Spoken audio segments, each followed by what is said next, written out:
네. 그래서 네, 지금까지 했던 모든 통계적인 분석은 우리가 정규성을 다 만족한다라는 데에서 가정을 하고 시작을 했고요. 그 다음에 이제 네. 근데 얘를 이제 우리가 모양만 가지고 이렇게 생겼으면 얘는 정규분포고 이렇게 생겼으면 얘는 비정규분포고 이렇게 말할 수가 없으니까 정규성을 검정하기 위한 방법이 있다라고 설명을 드릴게요. 그래서 정규성 검정으로는 어떤 방법이 있느냐? 사실 여러 가지 방법들이 있는데 가장 대표적인 게 저 샤피로 밀크 테스트라고 하는 겁니다. 네.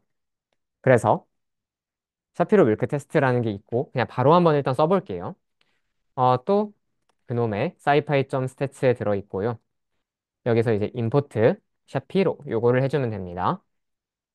그 다음에 그냥 샤피로 지금 여기 보시면 S랑 P라고 되어 있죠? 얘도 똑같아요. 얘도 앞에다가는 검정 통계량을 뒤에다가는 P밸류를 반환하는 함수고요. 여기다가 그냥 숫자나 시리즈 넣어주시면 되거든요. 그래서 그냥 우리는 예를 들어서 사람들의 피분포가 전부 다 정규를 따르는지 한번 보는 걸로 하겠습니다. 이렇게 돌려보니까 이제 뒤에서 P 한번 출력을 해보면 0.001이 나와요. 그럼 정규분포라는 건가? 아닙니다. 얘는 가정이 반대예요. 그래서 얘는 딱 유일하게 딱 한 가지 P밸류가 낮을수록 정규성이 약해지고 P밸류가 0.05를 넘길 때 정규성이 보장되는 분포입니다. 사실 왜 그런지 한 번만 생각해 보면 정규성이라는 거는 임의적인 분포잖아요. 그렇기 때문에 오히려 P밸류가 높아질수록 정규적인 성격이 강해진다라고 생각을 하시면 돼요. 자, 그러면 이거 한 번만 볼게요. 지금 저 키데이터에다가 플롯.kd 찍어가지고 KD 플롯 한번 확인을 해보면 이렇게 생겼거든요. 아니, 이거 정규 아니라고? 지금 0.001이라잖아요, 얘가. 0.05보다 높아야 정규성이라며. 그럼 얘 지금 정규분포 아니라는 거잖아요. 네. 샤피로는 쟤를 정규성이 아니라고 본 거예요, 정규분포가. 자, 그러면 우리 지금까지 하고 있는 거 다 뻘짓이었냐? 정규분포 만족하는 게 저렇게 없는데 계속 정규성 가정 잡고 하고 있는 거였냐? 이거를 잠깐 말씀을 드릴게요. 샤피로 밀크 테스트는 사실 표본 크기에 진짜 심각하게 민감합니다, 얘가. 왜냐면 정규성 검정이 사실 뭐 할 때 나오는 거냐면 데이터가 한 20개, 30개밖에 없는데 요거 가지고 내가 정규 분포라고 믿고 질러도 될까? 라는 관점에서 굉장히 소규모 데이터일 때 만든 게 정규성 검정이에요. 근데 지금 우리 데이터 몇 개죠? 2000개죠? 그러면 사실 저 정규성 검정의 원리를 생각을 해봤을 때 조금만 정규분포 같지 않은 값들이 있으면 되게 값들이 팍팍 튀는데 값이 2000개나 되니까 굉장히 많이 튀거든요. 그렇기 때문에 저런 누가 봐도 정규분포인 애도 사실 키분포는 굉장히 유명한 정규분포잖아요. 근데 그거마저도 정규분포가 아니라고 얘가 판단을 해버린 거예요. 그러면 뭐지? 저 샤피로 결과를 믿고 비모수적 방법을 그러니까 정규분포 아닌 걸 써야 되는 건가? 라고 생각이 드실 수도 있는데 저는 그냥 이렇게 정리를 드릴게요. 저 샤피로라는 게 정규성을 검증하기 위한 가장 확실한 방법인 건 맞으나 쟤는 30개, 한 50개, 20개 이 정도 소규모 데이터셋에다가 쓰라고 만든 검증 방법입니다. 그렇기 때문에 그때 이제 샤피로를 믿으시면 되고요. 돌리고 지금은 사실 우리 데이터 2000개잖아요. 이 정도면 그냥 정규성이라고 믿고 쓰셔도 돼요. 솔직히. 너무 위험한 소리 아니냐 할 수도 있는데 솔직히 데이터 수가 100개, 1000개 충분히 커지면 그냥 여러분들은 좀 속편하게 정규성을 충분히 가정하고 쓰셔도 됩니다. 네. 왜냐하면 정규성을 만족시켰을 때 쓸 수 있는 이 위에 네 가지 방법의 또 다른 이름이 모수적 검정이거든요. 모수로 사용할 수 있을 만큼의 우리가 충분한 샘플 사이즈를 갖고 있다라는 거를 가정하는 거예요. 근데 사실 1000개면 충분히 그 조건이 만족이 되기 때문에 이 정도면 우리 그냥 정규성 검정 만족한다고 생각하고 쓰셔도 됩니다. 네, 그리고 한 가지 더. 그럼에도 정규성을 네, 할 만한 크기임에도 비정규 분포인 애들이 있겠죠. 그러면 그럴 때는 어떤 식으로 검정을 하면 되냐? 사실 그럴 때는 그냥 첨도랑 외도로 보시는 게 조금 더 편할 때가 많습니다. 네, 물론 얘네들은 절대적인 값이 왜 이렇게 애금을 들었었지? 아무튼 절대적인 값이 없다라고 되어 있는데 일반적으로 이제 학계에서는 첨도 절대값이 8 미만, 그 다음에 외도 절대값이 3 미만이면 정규분포로 봐주는 관행이 있습니다. 네. 관습적으로 그 정도로 보기 때문에 사실 정규 검정을 쓰면, 이 샤피로 밀크 테스트를 하면 소규모 데이터에선 정확하게 검정을 할 수 있지만 대규모 데이터에선 방금 보신 것처럼 오히려 좀 안 좋은 상황이 생길 수가 있기 때문에 대규모 데이터라면 일단 믿고 정교성을 쓰고 만약에 정의심스러우면 요 첨도 외도 기준 한번 봐주는 정도, 요 정도로 접근하시는 게 좋을 것 같습니다. 자, 이제 이 얘기 잠깐 해볼게요. 그럼 데이터가 정규분포를 안 따르면 도대체 무슨 짓을 해야 될까가 이제 우리의 물음인 건데 두 가지 방법이 있어요. 첫 번째로 데이터의 형태를 조금 가공을 해가지고 정규분포를 따르지 않고 있는 애를 정규분포를 따르도록 이렇게 바꿔주는 방법이 있어요. 이거를 변형이라고 하고, 네. 그 다음에 또 두 번째로는 아까 전에 우리 밑에 있었던 내 친구. 정규성을 애초부터 안 따를 때 쓸 수 있도록 만들어 놓은 검정 방법들이 있습니다. 이런 방법들을 쓰는 경우도 있어요. 그러면 각각을 어떻게 선택하냐? 아까 전에 인컴처럼 정규분포처럼 안 생겼는데, 그럼에도 아마 정규분포로 만들 수 있지 않을까 싶은 그런 애들은 이를 그냥 쓰시면 돼요. 근데 반대로 주사위에서 1부터 6까지가 나올 확률 이런 거 분포 그려보면 그냥 수평 플랫이잖아요. 이런 건 뭐 어떻게 가공을 해도 솔직히 정규분포 될 가망이 없죠. 이런 애들은 비모수적 검정 가는 게 낫습니다. 네. 너무 이상치가 많다던가 통계적으로 너무 많이 튄다던가 그래서 도저히 정규분포를 따르도록 강제할 수 없을 때는 그냥 비모수적으로 가는 게 낫고 조금 간단하게 가공해주면 정규분포 형태로 바뀔 것 같은데 싶으면 변형을 먼저 해주는 게 좋아요. 이해되시죠? 자, 그래서 우리 변형 잠깐만 볼게요. 변형을 어떻게 하느냐? 어, 분포가 어느 쪽으로 있느냐에 따라서 좀 다르다고 생각을 해주시면 되는데, 일단 네거티블리부터 한번 볼게요. 얘가 쉬워가지고. 자, 기본적으로는 이거예요. 쟤를 어떻게든 땡기고, 줄이고, 늘리고 해가지고 정규분포 모양으로 바뀌도록 만들어줘야 된다라고 생각을 하시면 되거든요. 그럼 지금 얘 같은 경우에 한번 봐봐요. 값들이 오른쪽에 몰려 있잖아요. 얘는 쪽으로 치우친 애기 때문에. 그러면 이 큰 쪽에 몰려 있는 요 값들을 흩어줘야겠죠. 여기를 이렇게 만들어주면 정규분포가 되겠죠. 이해되세요? 그래서 우리가 작업을 어떻게 해주냐면 큰 값들이 더 극대화되고 작은 값들은 많이 안 변하기를 우리가 바라는 거죠. 그러면 우리는 이 값들을 제곱해 줍니다. 그러면 여기에 왼쪽에 1, 2로 모여있던 값들은 1, 4, 뭐 별로 큰 차이가 안 생기죠. 근데 오른쪽에 막 뭐 10, 11 이런 값들은 100, 121 훨씬 더 멀어지죠. 그렇기 때문에 큰 값일수록 멀어져서 이쪽에 이렇게 몰려있던 값들이 풀어지면서 정규분포에 가까워집니다. 이거 이해되세요? 그래서 그냥 이렇게 컬럼을 제곱해줘 버리는 방식으로 우리가 네, 정규분포에 맞게 만들 수가 있어요. 이해되시죠? 또 반대로 이것도 부족하다. 만약에 이래도 너무 치우친 상태가 유지된다. 그러면 더 극단적인 방법을 쓸 수 있는데, 이렇게 그냥 지수 처리해버리는 방법이 있습니다. 네. 그, 이거 기억나시죠? 그 지수 함수가 다항 함수보다 항상 더 빠르게 증가하는 거 아시죠? 네. 그래서 요거 mp.exp 요게 numPy인데 저 함수 같은 거 쓰시면 그냥 싹 다 2의 그거 x승으로 만들어줄 수 있거든요. 이런 방식으로 처리를 하시면 훨씬 더 극단적인 상황에서도 이렇게 정교분포로 만들어줄 수 있다. 이렇게 생각을 하시면 됩니다. 자, 포지티브리 스큐드 상황 한번 볼게요. 여기는 반대죠, 아까랑. 아까 전에는 이제 값들이 오른쪽에 치우쳐져 있기 때문에 오른쪽에 있는 값들을 흩어줘야 되는 상황이었는데 이번에는 값들이 왼쪽에 있잖아요.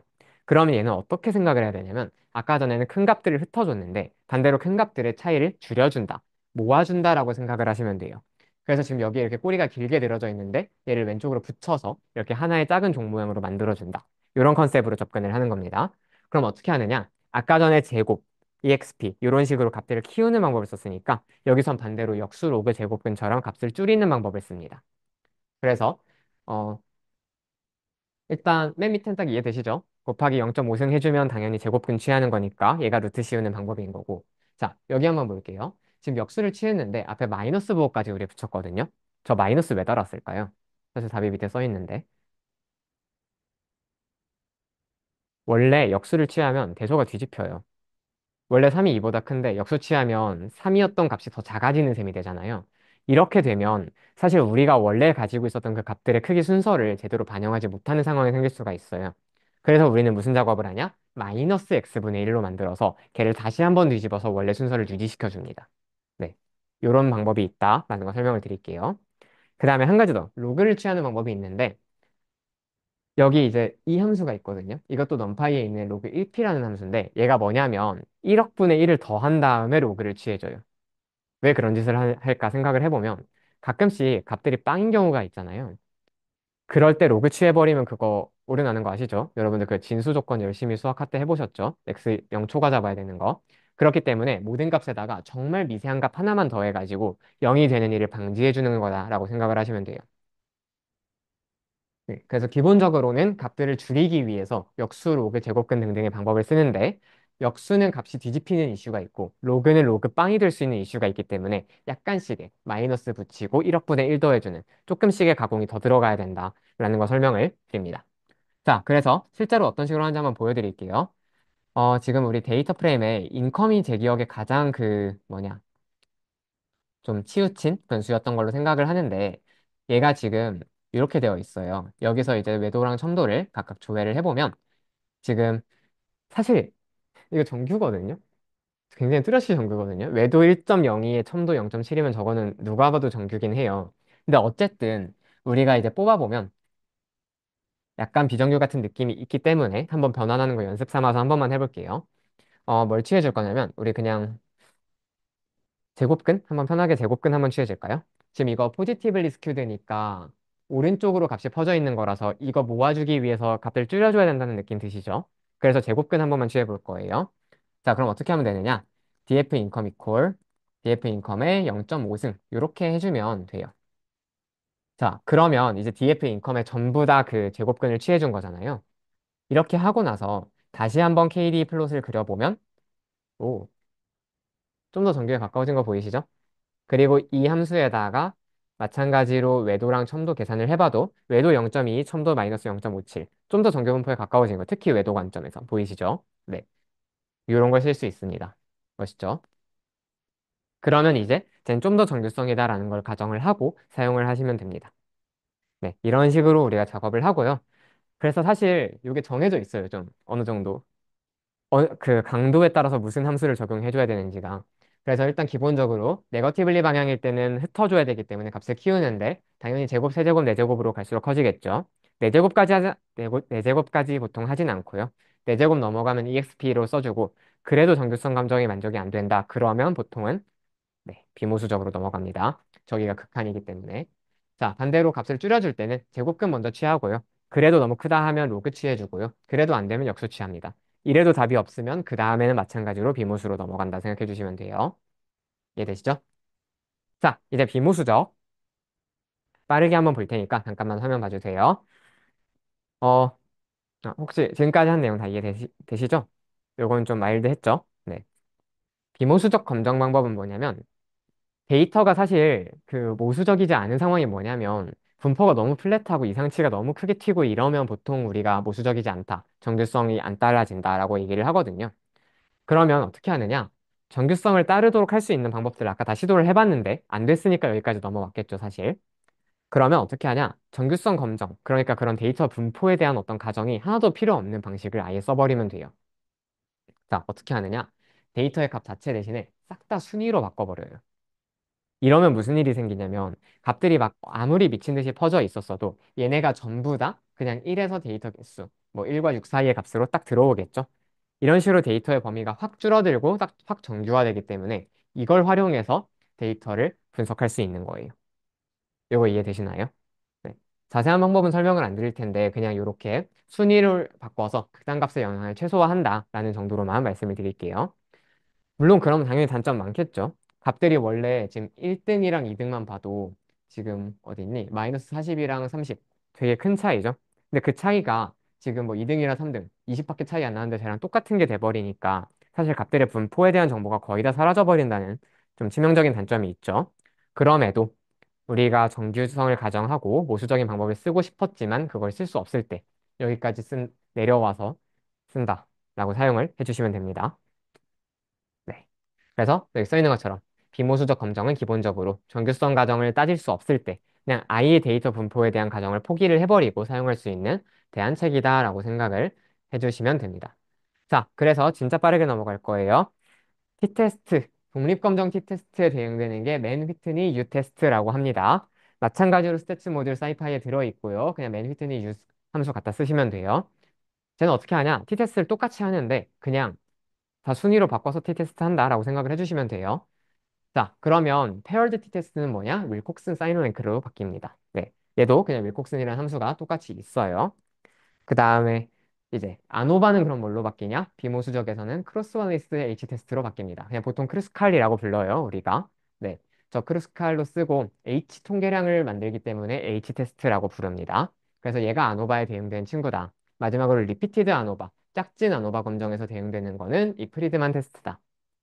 네, 진짜 이 정도로만 설명을 드리는 게 나을 것 같아요. 어차피 자세한 원리는 그냥 순위와 순위 차이를 이용한다라는 거고, 네. 그냥 각각의 상황에서 여러분들이 기본적으로 쓰실 거는 항상 T테스트, 페어드 T테스트, 아노바, 리피티드 아노바 이 네 가지인데 걔네들 각각에 대해서 모수적인 걸 쓸 수가 없을 때, 정규성 과정이 도저히 안 될 때 이렇게 바꿔서 쓸 수 있는 대안적 방법들이 있다 정도로만 이해를 하시면 좋을 것 같습니다.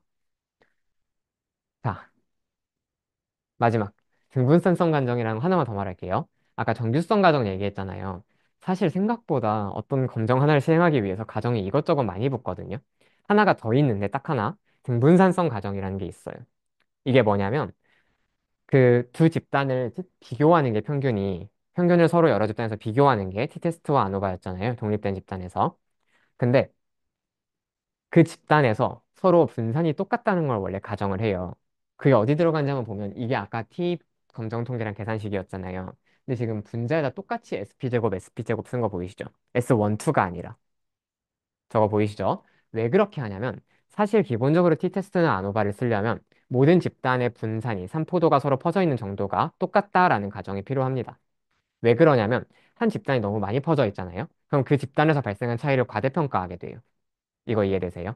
한 집단은 막 한 3 정도 차이만 가지고 노는데 한 집단이 30씩 차이가 난다. 그러면 여기서 난 차이를 너무 과대평가하게 될 가능성이 높습니다. 그래서 기본적으로 공정하게 T테스트나 아노바를 실행을 하려면 기본적으로 모든 집단의 분포가 서로 산포도가 동일하다라는 가정이 필요한데 얘를 이제 우리가 등분산성 가정이라고 부른다. 이렇게 생각을 해주시면 돼요. 자, 그래서 등분산성을 만족하는지를 검증하는 방법도 또 따로 있습니다. 여기 이제 리빈이라고 하는 테스트가 있는데 마찬가지로 사이파이 스태츠에서 임포트해다 쓰시면 되고요. 아무튼 이런 검정이 있다는 것만 말씀드리고 지금 참고니까 중요한 거는 그게 만족되지 않았을 때겠죠. 왜냐면 우리는 상식적으로 그게 만족된다고 가정을 하고 T테스트랑 아노바를 정의를 했을 테니까. 자, 그럼 어떻게 하면 되냐? 진짜 간단해요. 여기서 SP제곱 1, SP제곱이었던 거를 S1제곱, S2제곱으로 분리해 주는 거예요. 이렇게 하면 서로의 영향력을 좀 나눠서 그나마 평가를 할 수 있게 되겠죠. 물론 이제 당연히 손실은 좀 있죠. 검정력이 낮아지겠지만 서로 그 균형이 깨진 상황이니까. 그래도 적어도 두 집단에서 분포 차이가 있었다는 거를 공정하게 반영하기 위한 방책이다라고 생각을 해주시면 돼요. 그래서 이렇게 서로 분리해서 서로 다른 분산을 쓰는 방법을 우리가 웰치스, 네, 웰치스 T테스트, 웰치스 아노바라고 부릅니다. 자, 그러면 얘를 실제로 우리가 수행을 어떻게 하느냐? 뭐 웰치라는 함수를 가져오느냐? 그게 아니라 T테스트 할 때 아까 리빈 요걸로 등분산성 검정해보시고 만약에 안 맞는다라고 생각이 들면 그러면 그냥 파라미터로 옵셔널 파라미터로 equal var 이게 뭐냐면 서로 버라이언스가 같다라는 거를 미리 전제하고 있었던 그 파라미터거든요. 얘를 false로 없애버리면 됩니다. 이게 기본값이 true로 설정이 되어 있어요. 그래서 기본적으로 t테스트가 돌아갈 때는 항상 등분산성을 가정하고 우리가 알고 있는 그 t테스트를 실행을 하는데 얘를 여러분들이 false로 만들어 주시면 알아서 아 둘이 다르구나. 그러면 둘의 표준 편차를 각각 넣어야겠구나 라고 해서 알아서 웰치 t테스트가 돌아갑니다. 네, 다른 함수 갖다 쓰실 필요 없이 그냥 t테스트 인디펜던트에서 파라미터만 바꿔주면 된다. 이해되시나요? 네. 그리고 웰치스 아노바도 있는데 3개 이상일 때 그거는 사이파이에 없어가지고 조금 다른 외부 모듈을 가져다 써야 한다. 만약에 필요하면 이 페이지 와서 보시라 라고 설명을 드릴게요. 자, 그래서 다 봤죠? 이제 기본적으로 두 덩어리 정규성 가정 만족할 때 모수적 방법 4개 불만족할 때 비모수적 방법 4개 여기가 사람 이름 붙어 있는 것들. 그래서 모수적 방법일 때는 2개면 t테스트, 3개 이상이면 안오바. 거기서 독립이냐 짝지어지는 거냐에 따라서 다르다. 그리고 등분산성 가정을 만족 안 되면 이퀄버를 false로 설정해줘서 웰치로 돌리면 된다. 끝. 비교분석 8개 다 봤습니다. 네. 이 통해서 이게 한 3시간 분량 될 텐데, 제 기억에. 네. 아무튼 그렇습니다. 자, 오늘 빠르게 독립성 분석까지만 설명해보고 마무리를 할게요. 한 5분 초과될 것 같은데. 근데 이거 진짜 쉬우니까 한번 잘 들어봐 봐요. 일단 비교 분석 다 이해되셨어요? 어떤 식으로 하는지? 네. 결론적으로는 둘의 차이를 어떻게 하면 최대한 공정하게 평가할까에 대한 계속 물음이었죠. 그 물음에 대한 답을 상황에 맞게 각기 다른 검정 방법으로 채택을 했고 거기서 각기 다른 검정 통계량, 각기 다른 p-밸류를 계산을 해서 결론적으로는 유의 수준을 해서 규모가설을 기각하냐, 기각하지 않느냐 이 문제로 귀결이 됐었다. 이게 기본 그림이라고 생각해 주시면 돼요. 자, 독립성 분석 가봅시다. 얘는 비교랑 아예 다른 거예요. 분산은 비교의 일부 또는 확장이었지만 독립성은 아예 새로운 분석 방법이라고 생각하시면 됩니다. 자, 어떤 분석이냐? 일단 첫 질문은 이거예요. 변수 사이의 연관성 우리 구하는 거 저번에 배웠던 거 기억나시죠? 상관관계와 인과관계가 서로 다르다라는 얘기에서 상관관계를 평가할 때는 피어슨 상관계수라는 걸 구한다라고 얘기를 했었어요. 그런 방법이 있는데 만약에 범주형이면 어떻게 해야 될까? 요? 자, 마찬가지로 선점도 그리고 한번 코릴레이션 구해봅시다. 지금 뭐냐면 지금 물음이 요거거든요. 알코올 소비량이 0단계에서 5단계까지로 나와 있고요. 5단계로 갈수록 네, 술 많이 마시는 거겠죠. 그 다음에 지금 그 세로축이 뭐냐면 0은 간에 문제 없는 사람이고 1은 간에 문제가 있는 사람이에요. 우리 데이터셋에 있는 거 그대로 쓴 거예요. 자, 그래서 지금 우리가 하고 싶은 질문은 이거예요. 술을 점점 더 많이 마실수록 저 단계가 높아질수록 헤파틱, 저 문제가 생길 확률은 더 높아질까? 라는 물음이라고 한번 생각을 해봅시다. 자, 그래서 얘네 둘의 연관성을 분석하고 싶어서 아, 연관성은 상관계수 쓰면 됐었지? 라는 생각에서 선점도를 그렸습니다. 자, 어떤가요? 선점도? 네. 그냥 그거죠. 네. 알코올이 빵이고 헤파틱이 빵인 사람이 있어서 그냥 저기 점이 찍히고 그냥 이게 끝인 거죠. 애초에 연속형 변수가 아니기 때문에 우리가 원하는 그 예쁜 산점도를 그릴 수가 없는 거예요. 그리고 그래프가 이 모양 이 꼴이니까 당연히 피어슨 상관계수도 엉망으로 뜨겠죠. 자, 그러면 일단 확실하게 알았어요. 아, 범주형 변수면 우리 원래 알고 있는 상관 분석 못 쓴다. 여기까지 이해되셨죠? 자, 그럼 어떻게 하느냐? 대신에 얘네들이 서로 범주형이기 때문에 조금 더 재밌는 스킬을 하나 쓸 수 있어요. 뭐냐면 독립사건을 쓸 수가 있는데, 자, 한 번만 들어봐 보세요. 네, 이거 재밌어요. 자, 표본 전체 중에서 간질 환자, 아니, 간질 환자 아니고, 간질 환자가 20%라고 한번 가정을 해볼게요. 그러니까 지금 헤파틱 1인 사람이라고 생각하시면 돼요. 그리고 10%가 알코올 의존자라고 한번 가정을 해볼게요. 뭐 그냥 한 대충 3 이상인 사람이라고 한번 쳐볼게요, 대충. 자, 그러면 지금 전체 표본에서 간 질환자의 비율이 이렇게 되고 알코올 의존자의 비율이 이렇게 되는데 만약에 얘네 둘이가 아예 아무 상관이 없는 독립시행이라고 쳐봐요. 그러면 그거 기억나시죠? 독립사건일 때는 PA 곱하기 PB가 PAB다. 그거 기억나시죠? 둘의 곱사건의 확률은 두 사건 그냥 확률 각각 곱한 거랑 똑같아야 된다. 자, 그러면 알코올 의존이라는 이 이슈랑 이 X축의 이슈랑 간에 문제가 있다는 저 Y축의 이슈가 아무 상관이 없다면 그럼 얘네들은 독립사건이 될 테니까 알코올 의존이면서 동시에 간 질환자인 사람의 비율은 20% 곱하기 10% 해가지고 2%가 나와야겠죠. 요거 이해되세요? 독립시행이니까 서로 확률이 동시사건은 그 걔네 둘을 각각 곱한 거랑 똑같아야겠죠. 자, 그런데 만약에 실제로 우리 표본에서 둘을 동시에 만족하고 있는 사람의 숫자를 봤더니 뭐 6%, 7%, 8%가 나왔어요. 그러면 이거 이상하죠. 독립사건이려면 2%밖에 안 나와야 되는데 훨씬 더 높죠. 아, 그러면 뭔가 독립사건이 아닐 만큼의 연관성이 있겠다. 이게 독립성 분석의 기본 개념이라고 생각하시면 돼요. 좀 쉽죠? 이건 이해하기. 자, 그래서 한 번 더 꼼꼼하게 봐볼게요. 왜 안 넘어가니? 네, 강의록 다음 페이지 보시면 되는데 지금 제가 표를 두 개를 또 직접 그려놨어요.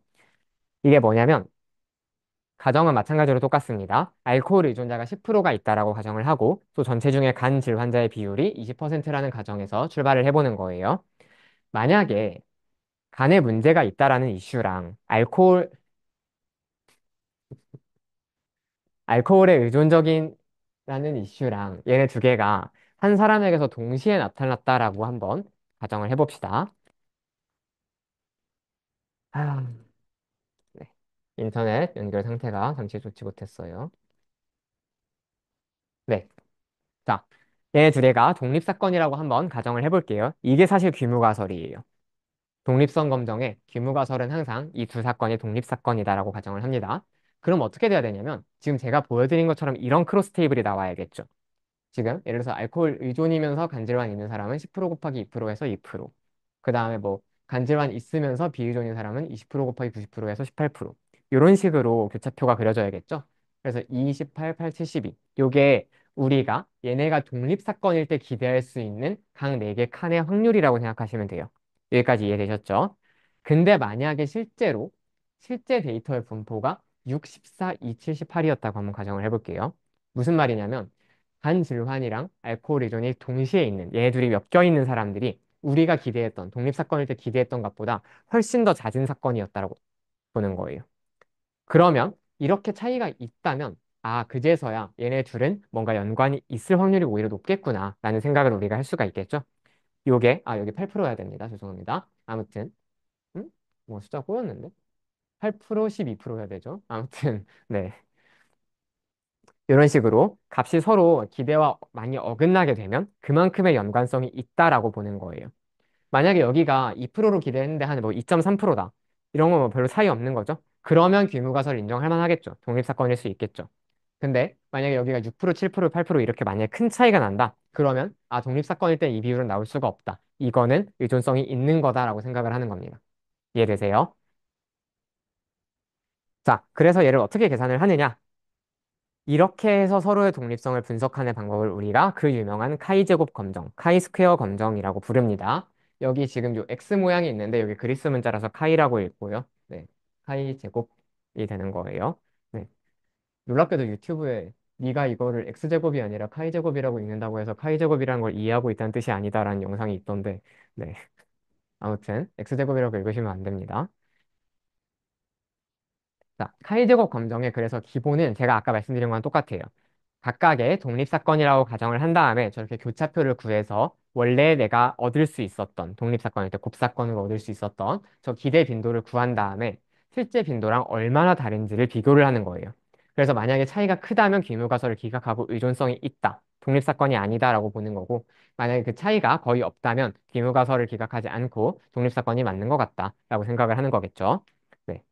왜 범주형에서 이런 식으로 다루는지 이해되시죠? 범주는 어차피 값이 몇 개밖에 딱 안 정해져 있으니까 이렇게 표로 그릴 수 있어서 하는 거예요.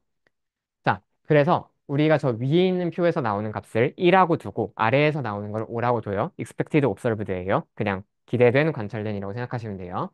그럼 어떻게 하면 되냐? 사실 그냥 우리 그냥 마음 같아서는 이렇게 하고 싶죠. 그냥 둘이 빼버리고 싶죠.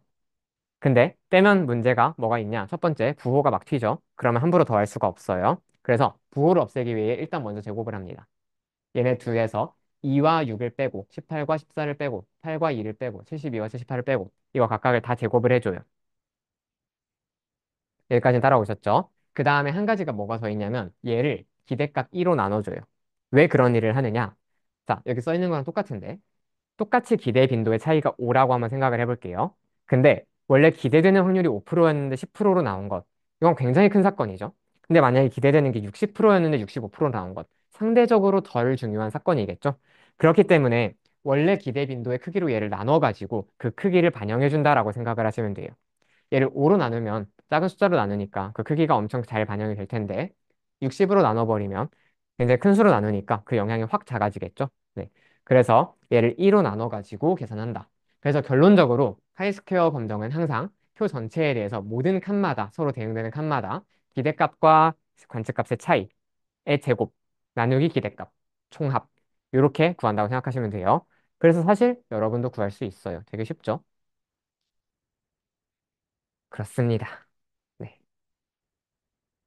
그래서 여기 써 있는 것처럼 이 검정 통계량, 이 카이스퀘어 값 자체가 의미하는 게 기대됐던 독립사건일 때의 저 빈도로부터 실제 관찰이 얼마나 머리에 떨어져 있는지 저거를 반영한다라고 생각을 해주시면 되겠죠.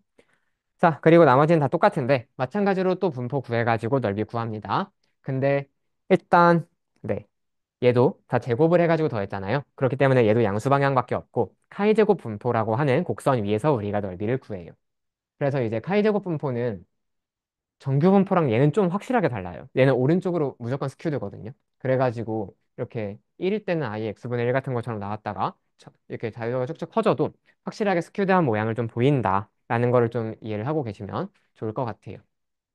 그래서 여기다가 마찬가지로 카이제곱이 뭐 10이 나왔다. 그럼 10 딱 그어놓고 내 자유도 곡선 찾아서 이 오른쪽 더 극단값이 나올 면적을 피밸류로 채택한다. 라고 생각을 하시면 되고요. 이때 자유도 계산하는 거 잠깐만 설명을 드리자면 행 빼기 1 곱하기 10 빼기 1이거든요. 왜 이렇게 되는지 한 번만 생각을 해볼게요. 결론적으로 한 행의 값은 나머지 모든 행 다 정해지면 이 행에 들어갈 수 있는 값 딱 고정되죠. 열도 마찬가지죠. 그렇기 때문에 행과 열에서 각각 일씩 빼주는 건데, 자, 하나만 생각해 볼게요. 이 표에서 지금 제가 채웠잖아요. 지금 2%라는 값이 여기만 결정이 되면 합이 20이어야 되니까 여기 18%, 합이 10이어야 되니까 여기 8%, 합이 80이어야 되니까 여기 72%. 이런 식으로 한 값만 결정되면 나머지 네 값이 다 결정되죠. 세 값이. 네. 그렇기 때문에 사실 행에서 1을 빼고 열에서 1을 빼면 나머지 모든 값을 다 결정할 수 있다. 요게 카이제곱에서 자유도의 개념이라고 생각을 해주시면 될 것 같아요. 이해되시죠? 그래서 아까처럼 2 곱하기 2표면 사실 아예 그냥 자유도 일자리 분포가 돼요. 자, 오늘의 사실상 마지막 내용. 파이썬에서 카이제곱 검정 실행하기 요거 한번 해봅시다. 근데 카이제곱 검정을 실행할 때는 일단 요거부터 말씀을 드릴게요. 값을 그대로 넣으면 안 되고 아까 이것처럼 이 교차표를 만들어줘야 돼요. 자, 그럼 교차표를 우리가 어떻게 만드냐? 얘 며칠 때 얘 몇이고 이런 거 다 분리 인덱싱으로 세고 있어야 되냐? 아니요, 당연히 판다스에서 만들어줍니다. 자, 그래서 한번 보여드릴게요. 지금 우리가 하고 싶은 게 뭐냐면 아까 계속 해왔던 거 알코올과 헤파틱의 관계를 한번 보고 싶다고 가정을 해볼게요. 그러면 pd.pandas.에서 크로스 테이블이라고 하는 요 함수가 있습니다. 여기다가 첫 번째 변수로 알코올 얘를 넣어주고 두 번째 변수로 헤파틱 얘를 넣어줘요. 그 다음에 얘를 그냥 크로스 테이블이라고 하는 변수에다가 저장하고 한번 출력을 시켜 볼게요. 오, 빈도표 한 번에 딱 그려준 거 보이죠? 네. 그래서 지금 보시면 헤파틱 뭐 예를 들어서 0이고 알코올 3인 사람 123명 이런 식으로 각 빈도를 이렇게 교차표 형식으로 깔끔하게 정리를 해준 모습을 볼 수가 있습니다. 자, 이제 카이스퀘어 넘어가 볼게요. 마찬가지로 from scipy.stats 여기서 시작을 하고요. 카이 제곱 검정을 하는 함수 이름은 카이 제곱 컨틴전시 요 함수입니다. 저 뒤에 있는 컨틴전시라는 단어가 약간 우연함 뭐 그런 단어거든요. 그러니까 요런 빈도의 분포가 우연한 것인지 아니면 특정한 강한 독립적이지 않은 연관성으로 인한 것인지를 본다. 이런 의미라고 생각을 해주시면 될 것 같아요. 자, 카이 제곱은 재밌는 거 하나가 뭐냐면 아까 전까지 모든 변수는 함수는 다 두 개를 뱉어냈죠. 앞에 검정 통계량, 뒤에 p-value. 근데 얘는 의무적으로 두 개를 더 뱉어냅니다. 자, 그래서 한번 일단 써볼게요. 카이투 요 함수에다가 크로스 테이블을 그냥 통째로 넘겨주시면 되는데 저 교차표를 통째로 넘겨주시면 카이 제곱 검정이 돌아가거든요.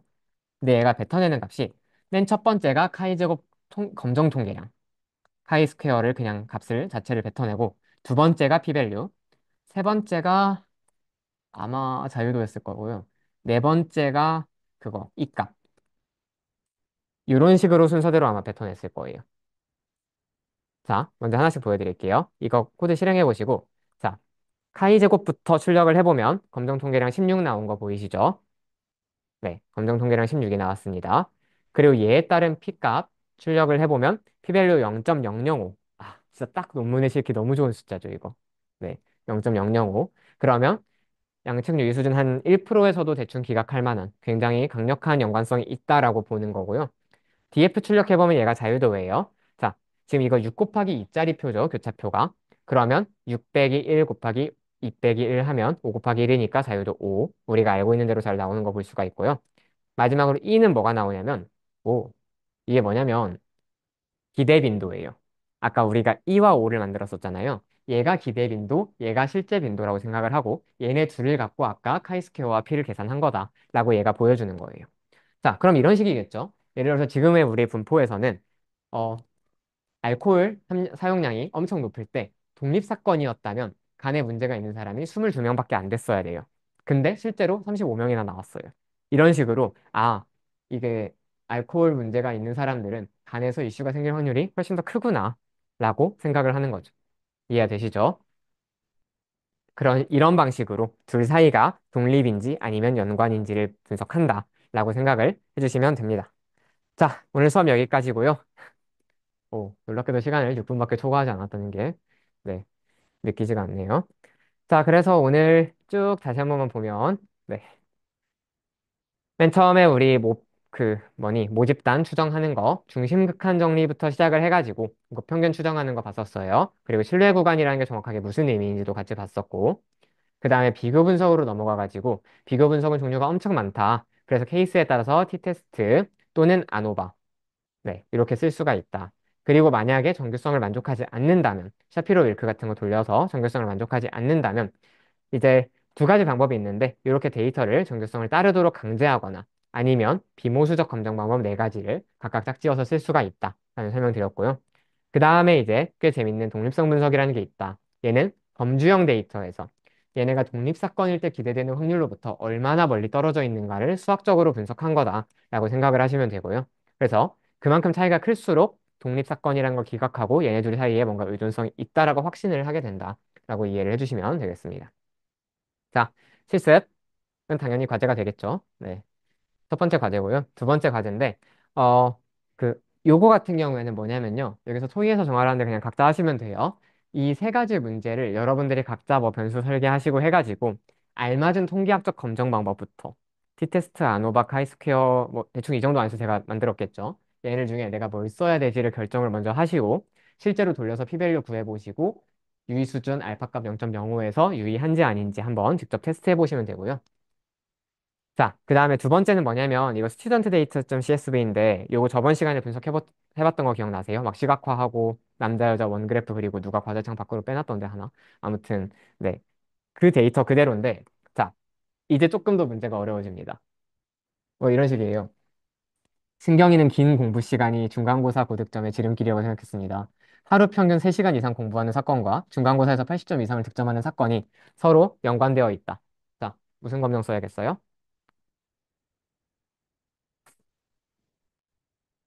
독립성 카이스케어입니다. 왜냐면 하루 평균 3시간 이상 공부했다 안 했다와 그다음에 중간고사 점수가 80점 이상이다 아니다가 독립사건인지를 비교하는 거잖아요. 카이스퀘어입니다. 이런 식으로 여러분들이 알맞은 검정 방법 선택하시고 통계학적 검정 돌려서 이 유의 수준 내에서 유의한지 아닌지까지 써주시면 됩니다.